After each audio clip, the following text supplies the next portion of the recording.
السلام علیکم دوستانو، شیردل تخنیکی معلوماتی چینل ته ښه راغلاست.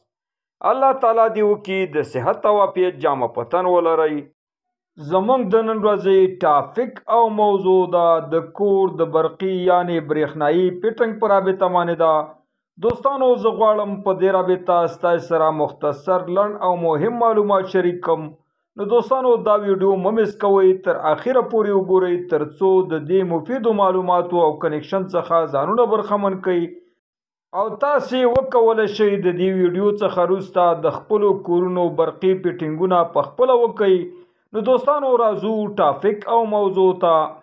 دوستانو لکه څنګه چې تاسې ته معلومه ده زموږ د کورونو خوا او شاته د برق پایګانې نصب شوي وي او په دې کې د سب سټیشن نه چرته چې ټرانسفارمرې موجود وي او دغه ټرانسفارمرې سټیپ اپ نه سټیپ ډاون بر جوړوي او دې ته ډسټریبیوشن ټرانسفارمر ویل کېږي او د ډسټریبیوشن ټرانسفارمر نه په برقي فولونو یعنې پایګانو انتنو کې 3 فازه او 1 نیوټرل یعنې 3 ګرمه او 1 یخ لینونه سپلای کېږي چې دغه 3 فازونو ته لین ولټیج ویل کېږي او د دې د ولټ اندازه د 415 پورې وي او دغه 3 واړو فازونو کلر کوډ مساوي کېږي د ریډ، بلو او یلو سره او نیوټرل یې مساوي کېږي د بلیک سره او کورونو ته عموما فاز ولټیج سپلای کېږي چې د ولټ اندازې 220 ولټه ده، ځکه چې زموږ د کورونو ټول الکتریکل اپلاینس برقي وسایل په 220 برق باندې چلیږي چې دې ته فاز ولټیج ویل کېږي او دې ته مصرف میټر دوستانو سنگل پیز نصب کېږي او د دې نه وروسته 3 واړه فازونه په مساوي ډول باندې په کورونو باندې تقسیمیږي.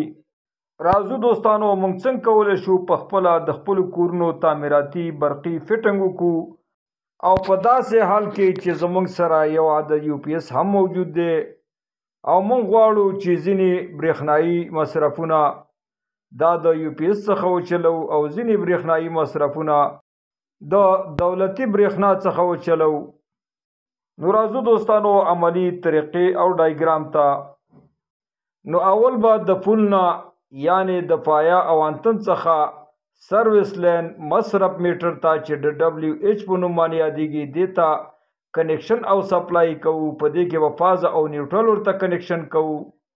د دې نه وروسته به بیا ایم سی بي بریکر ته چې دې ته مین بریکر ویل کېږي فاز او نیوټرل به دې ته کنیکشن کوو او زموږ سره چې دوستانو کومه انویټر یا یو پی ایس موجود دی د دې او د دولتي برېښنا نیوټرل چې دی دا به مشترک نیسو دوستانو. نو د ایم سی بي نه به چې زموږ سره 3 قسمه لوډونه دي چې بلب دی، پکې دی او واټر پمپ دی او ورسره یو عدد ساکټ دی دې ته نیوټرل ډایرکټ کنیکشن کوو او د ایم سی بي او انویټر فاز لینونه یعنې ګرم لینونه به سویچ بورډ ته چې دې ته فرعي بورډ ویل کېږي دې ته کنیکشن کوو.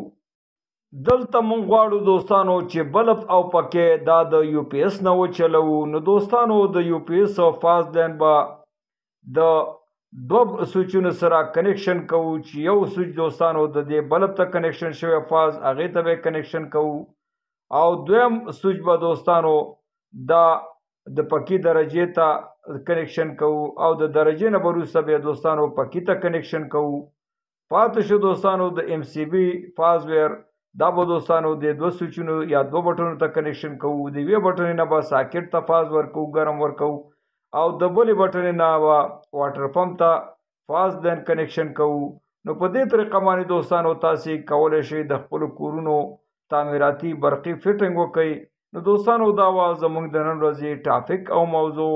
دوستانو که غواړئ د برق تخنیک څخه ځانونه برخمن کړئ او خپل هر قسم برقي وسایل په خپلو کورونو کې ترمیم او جوړ کړئ نو دوستانو که زما چینل مو نوي سبسکرایب کړئ زما چینل در سره سبسکرایب کړئ او که دا ویډیو مو خوښه شوي در سره لایک او شیر کړئ د خپلو ملګرو سره. دوستانو ستاسې د توجه او لیدو څخه یو نړۍ مننه. السلام علیکم.